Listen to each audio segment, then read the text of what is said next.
بسم اللہ الرحمن الرحیم۔ سورہ ابراہیم سے آج ہمیں شروع کرنا ہے۔ مکی صورت ہے اور اس میں بھی تقریباً وہی والے مضامین ہیں، اور خاص طور پر حضرت ابراہیم علیہ السلام کی دعا کا ذکر ہے جو انہوں نے بڑے اخلاص کے ساتھ اللہ تعالیٰ سے مانگی، اور اللہ تعالیٰ نے ان کی دعا قبول بھی کی۔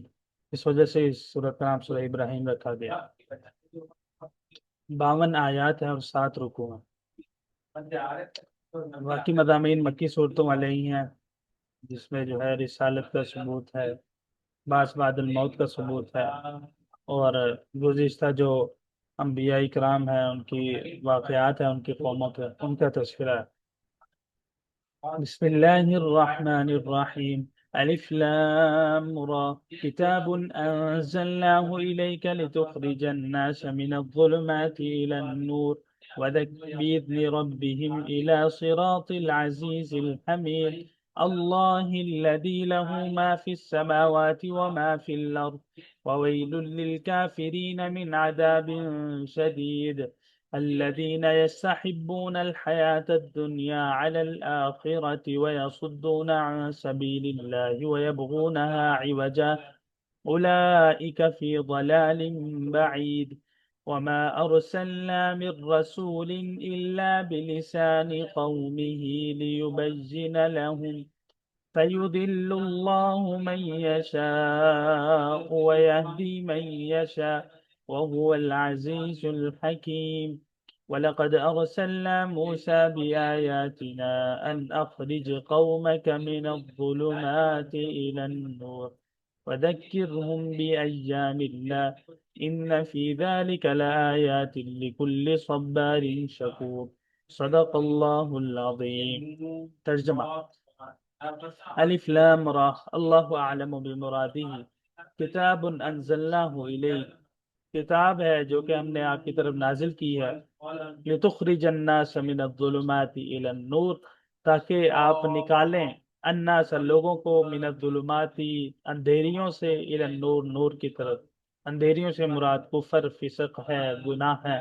نور سے مراد ایمان اور صراط مستقیم ہے۔ بِإِذْنِ ربہم، کیسے نکالیں؟ اپنے رب کے حکم کے ساتھ۔ الی صراط العزیز الحمید، اس ذات کے راستے کی طرف، العزیز جو کہ اقتدار کا مالک ہے، الحمید جو کہ تمام تعریفوں کے لائق ہے۔ اللہ الذی لہ ما فی السماوات و ما فی الارض، اس اللہ کی طرف جس کے قبضے میں ہے وہ کچھ بھی جو آسمانوں میں ہے، وما فی الارض، اور وہ کچھ بھی جو زمین میں، وویل للکافرین، اور حق کا انکار کرنے والوں کے لیے ہلاکت ہے، من عذاب شدید، سخت عذاب سے۔ الذین یستحبون الحیات الدنیا، اب کافروں کی تعریف کر رہے ہیں کہ کافر کون ہوتے ہیں۔ الذین یستحبون الحیات الدنیا، کافر وہ لوگ جو دنیاوی زندگی کو ترجیح دیتے ہیں اللہ آخرت پر، وَيَصُدُّونَ عَن سَبِيلِ اللَّهِ، اور اللہ کے راستے سے روکتے ہیں، وَيَبْغُونَهَا عِوَجًا، ہا ضمیر سبیل اللہ کی طرف لوٹ رہی ہے، اور اللہ کے راستے میں کجی تلاش کرتے ہیں، ٹیڑھ پن تلاش کرتے ہیں۔ اب اس کی دو صورتیں ہو سکتی ہیں۔ ایک تو یہ ہے کہ بہانے ڈھونڈتے ہیں کہ کسی طرح ہمیں موقع ملے اور ہم سیدھی راہ میں کوئی ایسی باتیں نکالیں جس میں ہم اعتراض کر سکیں، اور جو سادہ لوگ مسلمان ہیں ان کو سیدھی راہ سے ہٹا سکیں ان اعتراضات کے ذریعے سے۔ اور دوسری صورت اس کی یہ ہو سکتی ہے کجی تلاش کرنے کی، کہ وہ آیات یا وہ احکامات تلاش کرتے ہیں دین اسلام میں جو ان کی دین سے ظاہراً مطابقت رکھتے ہیں، پھر ان کو اعتراض بنا کر، ان کو جو ہے ہتھیار بنا کر لوگوں کے سامنے پیش کرتے ہیں، دیکھو یہ ان کے دین میں ہماری والی باتیں اپنا لی گئی ہیں، ہمارے دین والی باتیں اپنا لی گئی ہیں۔ تو اس طرح سے کجی تلاش کرتے ہیں کہ لوگوں کو لگے کہ یہ تو سارا دین انہی کے دین سے لیا گیا ہے۔ نعوذ باللہ۔ اولئک فی ضلال بعید، یہ وہ لوگ ہیں جو کہ کھلم کھلا دور کی گمراہی میں ہیں۔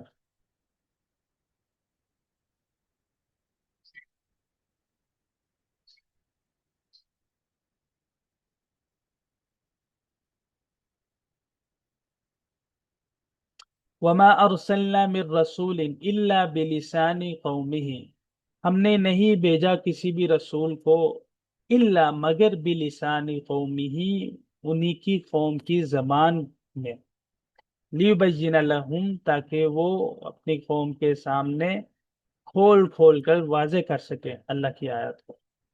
وما ارسلنا من رسول، اور ہم نے نہیں بھیجا کسی بھی رسول کو الا بلسان قومی مگر اپنی قوم کی زبان میں ہی، لیبین لہم تاکہ وہ رسول بیان کر سکے کھول کھول کر، لہم اپنی قوم کے سامنے اللہ کی آیات کو۔ اصل میں کفار اعتراض کیا کرتے تھے کہ یہ کیسے نبی ہیں کہ جو ہماری ہم میں سے ہی بنا دیے گئے ہیں، ہماری ہی زبان کے بنا دیے گئے ہیں۔ تو اللہ تعالیٰ نے کہا کہ یہ کوئی اعتراض بنتا نہیں، کیونکہ سارے انبیاء ایسے ہی آ رہے ہیں،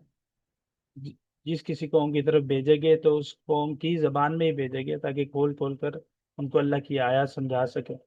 اور اگر اللہ تعالیٰ ان کی زبان میں نہ بھیجتے پھر بھی یہ اعتراض کرتے کہ ہماری زبان میں نہیں ہے اس لیے ہمیں سمجھ نہیں آتی ان کی بات، تو کفار کا کام تو اعتراض کرنا ہی۔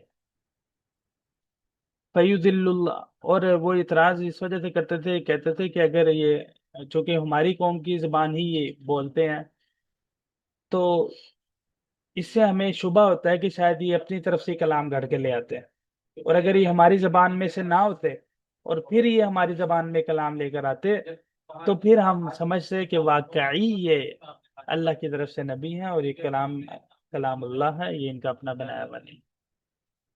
تو چونکہ اعتراض تو انہوں نے ہر صورت میں کرنا ہی تھا، اگر اللہ تعالیٰ کسی اور زبان کے نبی کو بھی بھیجتے تو یہ پھر کہتے کہ یہ تو ہمیں سمجھ نہیں آ رہا کلام، یہ تو ہمیں سمجھا ہی نہیں پا رہے، ان کی تو زبان ہی عربی نہیں ہے۔ تو بہرحال جنہوں نے حق تلاش کرنا ہے تو قرآن کی فصاحت و بلاغت، قرآن کے معجزے کو دیکھ کر وہ حق کی طرف آ سکتے ہیں، اور جنہوں نے قرآن کو نہیں اپنانا تو بہانے بنائیں گے زیادہ سے زیادہ۔ فیضل اللہ من یشاء، بس اللہ تعالیٰ جسے چاہتے ہیں گمراہ کر دیتے ہیں، ویہدی من یشاء، اور جسے چاہتے ہیں ہدایت دیتے ہیں، وہو العزیز الحکیم، اور وہی ذات ہے جو اقتدار کی مالک اور حکمت والی ذات ہے۔ وَلَقَدْ أَرْسَلْنَا مُوسَىٰ بِآيَاتِنَا، اور یقیناً ہم نے موسیٰ علیہ السلام کو رسول بنا کر بھیجا، بِآيَاتِنَا اپنی آیات نشانیوں کے ذریعے ساتھ یعنی معجزات دے کر بھیجا۔ کیوں؟ ان اخرج قومک، کہ نکالو قومک اپنی قوم کو، من الظلمات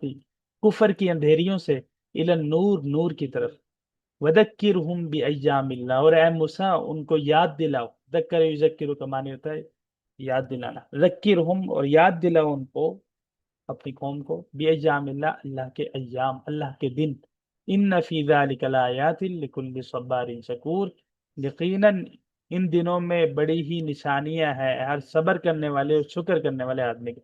اچھا، اللہ کے ایام سے کون کون سے ایام مراد ہے؟ تو اس سے وہ ایام مراد ہیں جن میں اللہ تعالیٰ نے مختلف قوموں کی پکڑ کی، اور مختلف قوم میں جو اللہ کی فرما بردار تھی ان کی اللہ تعالیٰ نے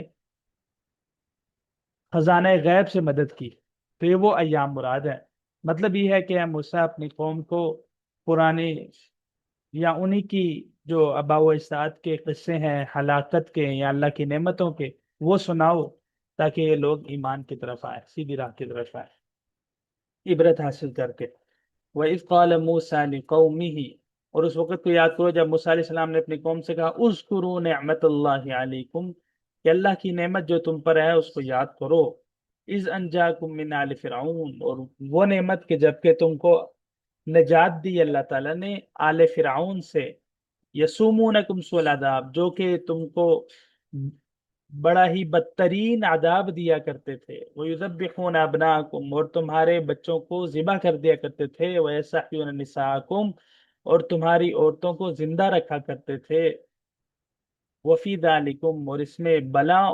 بڑی ہی آزمائش تھی تمہارے رب کی طرف سے، عظیم، بہت بڑی آزمائش تھی میرے ربکم، تمہارے رب کی طرف سے۔ وَإِذْ تَأَذَّنَ رَبُّكُمْ لَئِن شَكَرْتُمْ لَأَزِيدَنَّكُمْ وَلَئِن كَفَرْتُمْ إِنَّ عَذَابِي لَشَدِيدٌ،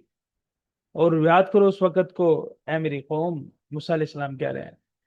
استعذنا کہ جب اللہ تمہارے رب نے اعلان کیا تھا، لئن شکرتم کہ یقیناً اگر تم شکر گزاری والی زندگی گزارو گے، لازیدنکم تو میں تمہاری نعمتوں کو ضرور بڑھا دوں گا، ولئن کفرتم اور اگر تم ناشکری کرو گے، ان عذابی لشدید تو یقیناً میرا عذاب بہت ہی سخت ہے۔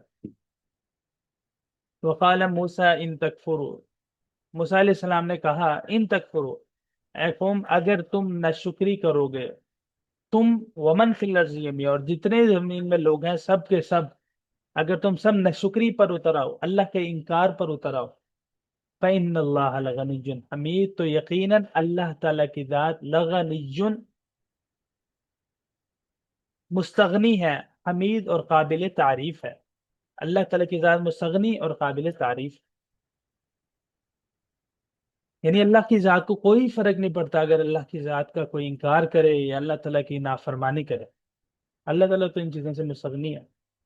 البتہ اگر کوئی انکار کرتا ہے، نافرمانی کرتا ہے، تو اس کا وبال اسی پر آئے گا، اس کا نقصان اسی کو ہوگا، انکار کرنے والے۔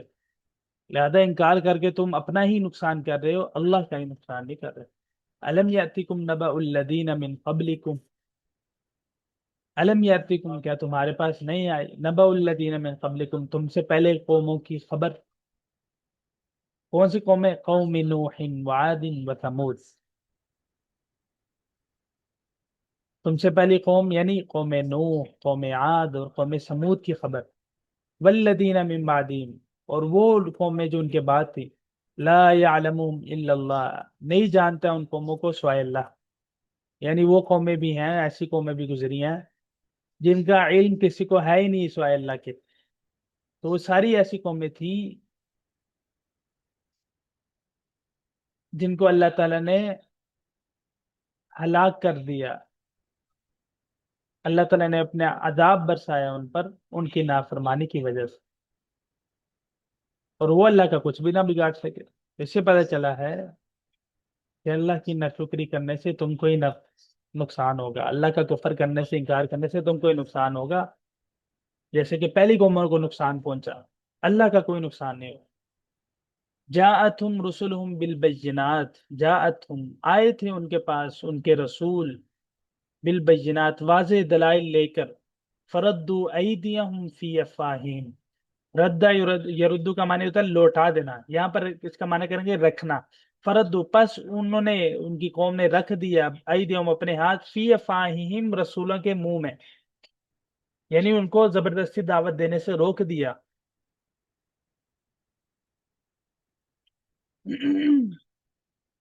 وقالو اور کہا، اور وہ کہنے لگے، یعنی قوم کے لوگ، انا کفرنا یقیناً ہم کفر کرتے ہیں، انکار کرتے ہیں، بما ارسلتم بھی اس پیغام کا جسے دے کر تم بھیجے گئے ہو، وَإِنَّا لَفِي شَكٍ اور یقیناً ہم شک میں ہیں، مما تدعوننا الیہ اس دین کے متعلق جس کی طرف تم ہمیں پکار رہے ہو، مریب بہت گہرا شک میں۔ قالت رسلهم ان کے رسولوں نے کہا، افی اللہ شکن کیا اللہ کے معاملے میں تم شک کرتے ہو، فاطر السماوات والارض جو آسمان و زمین کو پیدا کرنے والا ہے، یعنی اللہ ہی نے تمہیں پیدا کیا، آسمان و زمین کو پیدا کیا، ہونا تو یہ چاہیے تھا کہ تم اس کے شکر گزار بندے ہو کر اس کی عبادت کرتے، لیکن تم تو اس کا انکار کرنے لگے۔ یدعوکم لیغفر لکم واللہ تمہیں دعوت دیتا ہے سیدھی راہ کی، لیغفر لکم تاکہ تم کو معاف کر دے تمہارے گناہ، وَيُؤَخِّرَكُمْ إِلَىٰ أَجَلٍ مُّسَمًّى اور تمہیں مہلت دے، زندہ رکھے ایک طے شدہ مدت تک، یعنی جب تک تم زندہ ہو تمہیں دنیا سے فائدہ اٹھانے کا موقع دے۔ قَالُوا إِنْ أَنْتُمْ إِلَّا بَشَرٌ مِثْلُنَا تو وہ کہنے لگے تم تو ہماری طرح کے انسان ہو بھائی، تُرِيدُونَ أَن تَصُدُّونَا تم ہم کو روکنا چاہتے ہو، اما کان یعبد آباؤنا اما اس راستے سے، کان یعبد آباؤنا جس کی عبادت کیا کرتے تھے ہمارے آباء و اجداد، اس سے تم روکنا چاہتے ہو ہمیں، فاتونا بسلطان مبین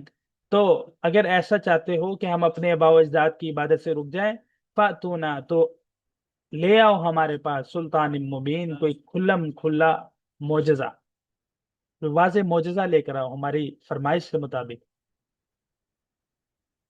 اب ان کے رسول جواب دے رہے ہیں، قالت لهم رسلهم، تو ان کے رسولوں نے کہا، ان نحن الا بشر مثلکم، یقیناً ہم تمہاری طرح کے انسان ہی ہیں، اس سے کوئی انکار نہیں ہے۔ جیسے کہ تم نے کہا کہ تم تو ہماری طرح کے انسان ہی ہو، تو واقعی ہم تمہاری طرح کے انسان ہی ہیں۔ ولكن اللہ یمن علی من یشاء من عبادہ، ولكن اللہ، لیکن اللہ تعالیٰ یمن، احسان فرماتے ہیں، علی من یشاء، اپنے بندوں میں سے جن پر چاہتے ہیں ان پر احسان فرما کر ان کو رسول بنا دیتے ہیں۔ وما كان لنا ان ناتيكم بسلطان، البتہ اب جو تم نے ہم سے معجزہ مانگا ہے، فرمائشی، تو اس کا جواب یہ ہے کہ وما كان لنا، ہماری طاقت نہیں، ان ناتيكم، کہ ہم تمہارے پاس لے آئیں، بسلطان، کوئی معجزہ، الا باذن اللہ، مگر اللہ کے حکم سے۔ ہم جو تمہیں معجزہ دکھاتے ہیں وہ اللہ کے حکم سے دکھاتے ہیں، وہ ہمارے اختیار میں نہیں ہے دکھانا۔ وعلی اللہ فلیتوکل المؤمنون، اور اللہ ہی پر بھروسہ کرنا چاہیے ایمان والوں کو۔ بھروسہ کرنے کا مطلب ہے کہ جو کچھ ہو رہا ہے اللہ ہی کے حکم سے ہو رہا ہے، کسی بھی چیز میں اپنی کوئی تاثیر نہیں ہے۔ جس چیز میں کوئی اثر نظر آتا ہے تو وہ اللہ کی طرف سے رکھا ہوا اثر ہے، کسی بھی چیز کا اپنا کوئی اثر نہیں ہے، اللہ ہی کی ذات ہے جو اس کر رہی ہے۔ لہذا معجزہ بھی اللہ ہی دکھائیں گے، اور ضرورت کے مطابق معجزات اللہ دکھلا چکے ہیں۔ اور انسان ہونا یہ کوئی ایپ کی بات نہیں ہے کہ انسان رسول نہیں بن سکتا، اللہ تعالیٰ جس پر احسان کرتے ہیں اس کو اپنا رسول بنا دیتے ہیں۔ ہم پر اللہ نے احسان کیا، ہمیں رسول بنا کر بھیجا، لہذا ہماری بات مان لو۔ وما لنا اللہ نتوکل علی اللہ، وما لنا، ہمارے لیے یہ جائز نہیں، ٹھیک نہیں ہمارے لیے کسی بھی طرح، اللہ نتوکل علی اللہ، کہ ہم اللہ پر بھروسہ نہ کریں، ہم تو اللہ ہی پر بھروسہ کریں گے۔ وقد ہدانا سبلنا، حالانکہ اللہ نے ہم کو رہنمائی دی ہے اپنے سیدھے راہ کی۔ وَلَنَصْبِرَنَّ عَلَى مَا آذَيْتُمُونَا، اور ضرور بھی ضرور ہم صبر کریں گے، عَلَى مَا، ان تکلیفوں پر جو تم نے ہمیں پہنچائی ہیں۔ وَعَلَى اللَّهِ فَلْيَتَوَكَّلِ الْمُتَوَكِّلُونَ، اللہ ہی پر بھروسہ کرنے والوں کو بھروسہ کرنا چاہیے۔ وَقَالَ الَّذِينَ كَفَرُوا لِرُسُلِهِمْ، کافر لوگ کہنے لگے اپنے رسولوں سے، لَنُخْرِجَنَّكُم مِّنْ أَرْضِنَا، ہم ضرور تم کو نکال دیں گے اپنی زمین سے، او لتعودن فی ملتنا، یا یہ کہ تم ہمارے دین میں واپس لوٹ آؤ۔ فاوحا الیہم ربہم، تو نبیوں کی طرف ان کے رب نے یہ پیغام بھیجا، لنہلکن الظالمین، کہ ضرور ہم ان ظالم لوگوں کو ہلاک کر دیں گے، ولنسکننکم، اور ضرور بھی ضرور تمہیں ہم ٹھہرائی رکھیں گے، الارض، زمین میں، من بعدہم، ان ظالم لوگوں کے بعد بھی، ذالک لمن خاف مقامی وخاف وعید، یہ سب ان لوگوں کے لیے ہے جو میرے سامنے کھڑے ہونے سے ڈر گئے، وخاف وعید، اور میری وعید سے ڈر گئے۔ تو یہاں تک آج کا سبق ہے، مختلف پچھلی قوموں کا تذکرہ، اور ان کے انبیاء کے درمیان جو مکالمات ہوئے اس کا تذکرہ اللہ تعالیٰ نے یہاں پر کیا ہے، جس میں بہت ساری عبرت ہے۔ تو کسی کو ترجمے کے حوالے سے کوئی سوال ہو تو پوچھ سکتے ہیں۔ آیت نمبر 14 تک ہم نے پڑھا۔